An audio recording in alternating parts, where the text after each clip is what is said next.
ప్రతిసారి మనం చూసుకున్నట్టయితే అది ఎప్పుడో ముగిసిపోయిన అధ్యాయం. బట్ దానికి సంబంధించి విజయవాడలో ఎప్పుడు దాని గురించి గొడవలు ఇప్పుడు చాలా హ్యాపీగా ఉన్నారు. ఎవరికాళ్ళు బతుకుతున్నారు. బట్ ప్రతిసారి ఎలక్షన్ వచ్చింది అనగానే ఆ ఇష్యూని తీసుకొనొచ్చి జనాల్లో ఒక సెంటిమెంట్ రగిల్చాలి. తెలుగుదేశం పార్టీలో ఎవరైతే మీరు చెప్తున్న రంగా గారి అబ్బాయి తెలుగుదేశం పార్టీలో ఉన్నారు. రంగాని ఎవరైతే చంపారు అని జనాలు అనుకుంటున్న దేవినేని నెహ్రూ గారి అబ్బాయి మీ వైఎస్ఆర్ కాంగ్రెస్ పార్టీలో ఉన్నాడు దేవినేని అవినాష్. అంటే అప్పుడు తెలియదా సార్ వీళ్ళకి? అది మనం ఆలోచించడానికి ఏమి లేదు. అప్పట్లో కమ్యూనిస్ట్ ఉద్యమాలు బలంగా ఉండేవి, ట్రేడ్ యూనియన్లు బలంగా ఉండేవి.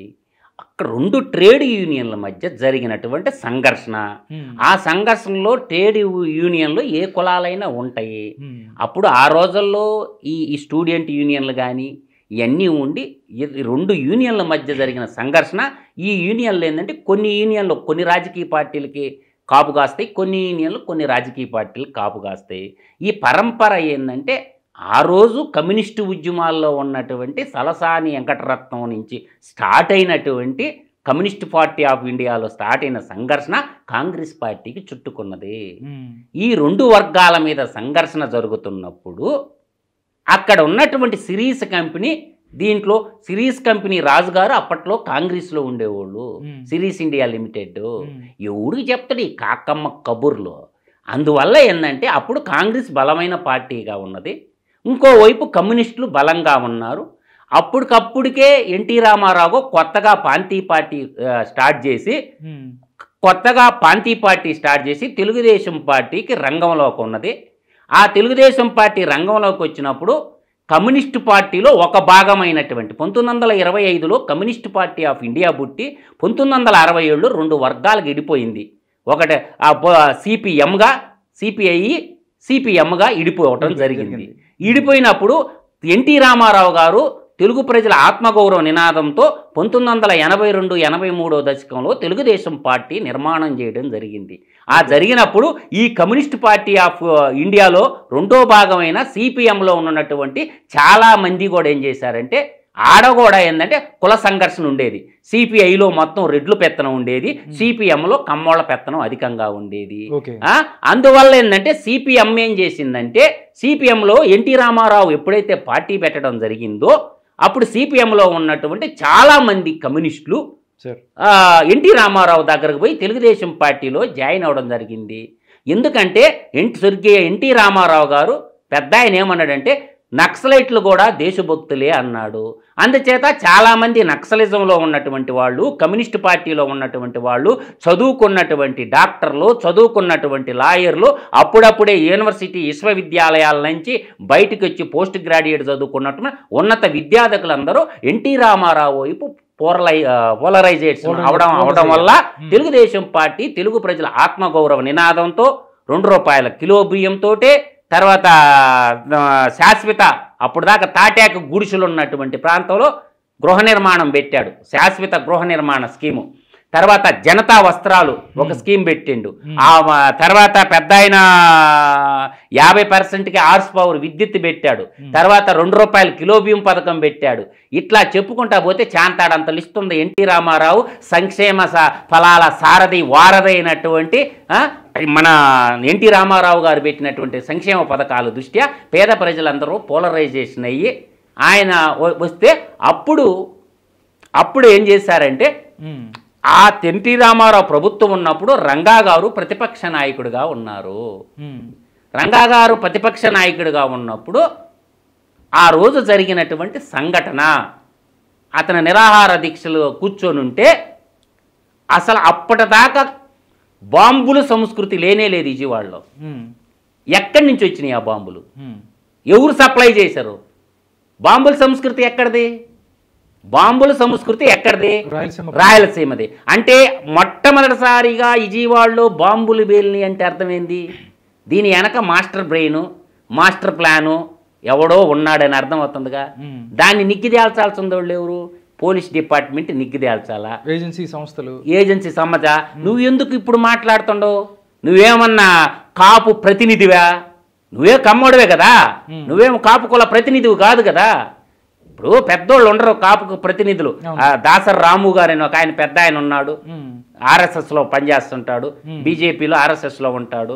ముద్రగడ పద్మనాభం ఉండు, హర్రామ జోగి ఉన్నాడు, పవన్ కళ్యాణ్ ఉన్నాడు.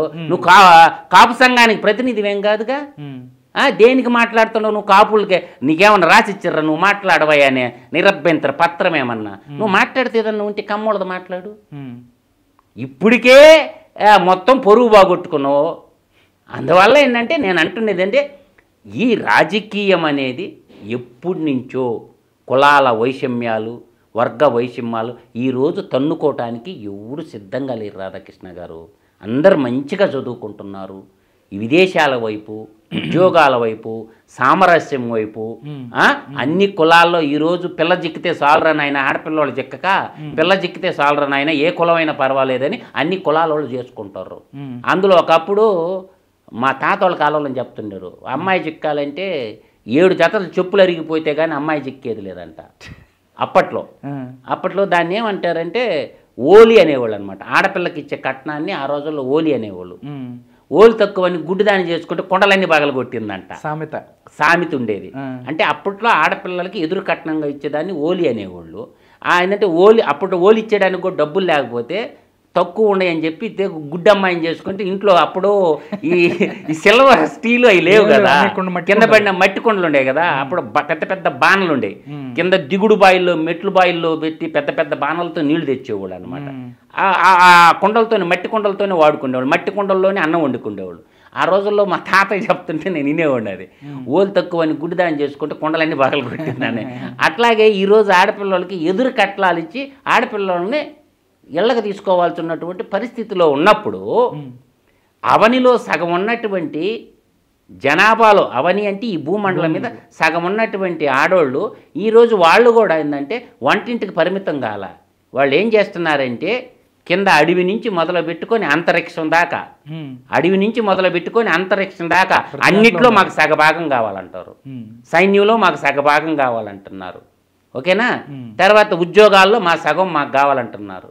అదేవిధంగా రాజకీయ రంగంలో మా సగం మాకు కావాలంటున్నారు. ఈరోజు భారతదేశ ఆర్థిక మినిస్టర్ ఎవరు? నిర్మలా సీతారామన్ గారు. ఈరోజు భారతదేశానికి రాష్ట్రపతి ఎవరు? ద్రౌపది ముర్ము గారు.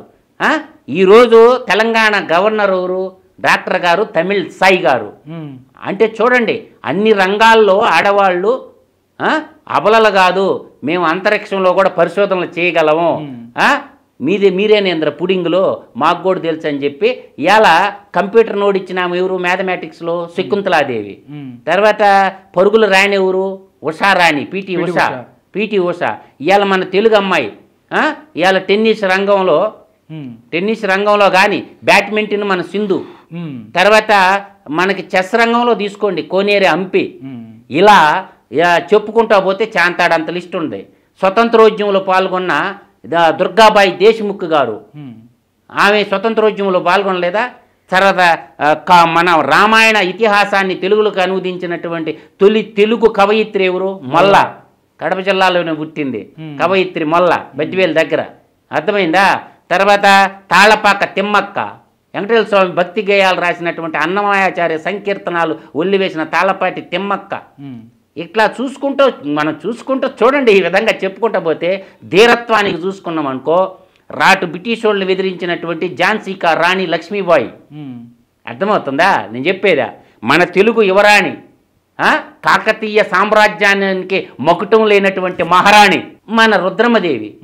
ధీరత్వంలో చూసుకున్నా, వీరత్వంలో చూసుకున్నా, పరిపాలనలో చూసుకున్నా, శాస్త్ర సాంకేతిక రంగాల్లో చూసుకున్నా, మ్యాథమెటిక్స్ రంగంలో చూసుకున్నా, ఏ రంగం అందుగలడు ఇందులేడు సందేహములదు ఎందెందు ఎతికినా అందేగలడని చెప్తాడు ప్రహ్లాదుడు. ఎక్కడరా మీ స్వామి ఎక్కడుండో నాకు చూపిరా అంటాడు వాళ్ళ హిరణ్యకశిపుడు. మీ విష్ణుమూర్తి ఎక్కడుండో చూపి అంటే, నాన్నగారు సర్వాంతర్యామి మా దేవుడు, నీకు ఎక్కడ కావాలంటే అక్కడ చూపిస్తానని చెప్తాడు భక్త ప్రహ్లాదు. అందుగలడు ఇందులేడని సందేహము వలదు ఎందెందు ఎతికినా అందేగలడు అంటాడు. అప్పుడు స్తంభంలో ఉంటాడు అంటాడు. గద్ద తీసుకొని కొడితే నరసింహస్వామి అవతారం ఎత్తేసి బలా నా శత్రువును నువ్వు చూపించినవురా ఇన్న కాళ్ళకి బిడ్డ అని అంటాడు. నీకు శత్రువు కాదు, నీకు ఇలా సమాధి కట్టే రోజు వచ్చిందని చెప్పి కడుపులో పేగులు చేసి మెల్ల వేసుకుంటాడు నరసింహస్వామి. ఎట్ట జరుగుతురా వాడికి ఏంది వరము నాకు ఎక్కడ సాగు లేదని కోరుకుంటాడు గడపలో పెట్టే ఆ భూమి మీద నీళ్ళల్లో ఆకాశం అది ఇది పెట్టి పొట్ట చెలుస్తాడా లేదా? అందువల్ల నేను అనేది ఏంటంటే ఇలా మహిళా దినోత్సవం కాబట్టి నేను చెప్పేదండి మహిళలకు వందనం, వనితకు వందనం, వాళ్ళ పాదాలకు అభివందనం. మనందరికీ జన్మనిచ్చిన తల్లులు కాబట్టి ఆడతల్లులకు అందరికీ వందనం.